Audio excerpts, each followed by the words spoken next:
ঐক্য তৈরি করি বাংলাদেশের সামনে, যাতে কোনোদিন আবার নব্বই স্বৈরাচারের উৎপাদন না হয়, ফ্যাসিবাদের উৎপত্তি না হয়।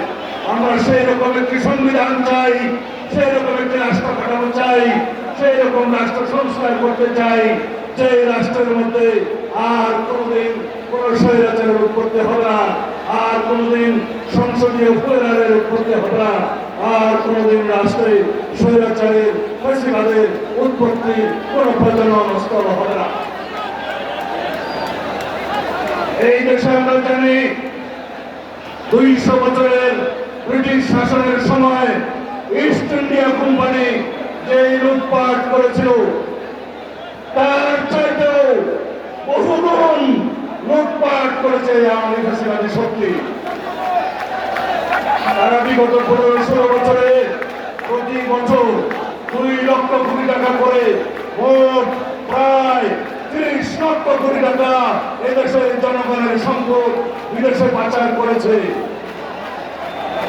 তারা 4 লক্ষ কোটি টাকা ব্যাংকের খেলাফি রেখে দিয়েছে, দেশের মানুষের টাকা লুটপাট তছরূপ করেছে।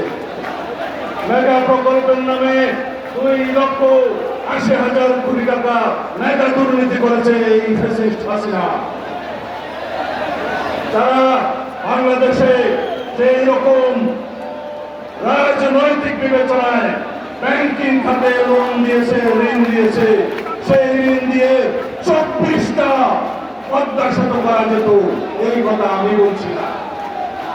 এই সমস্ত তথ্য দেবপ্রিয় ভট্টাচার্যের নেতৃত্বে গঠিত শ্বেতপত্র কমিটির রিপোর্টে প্রদান করা হয়েছে।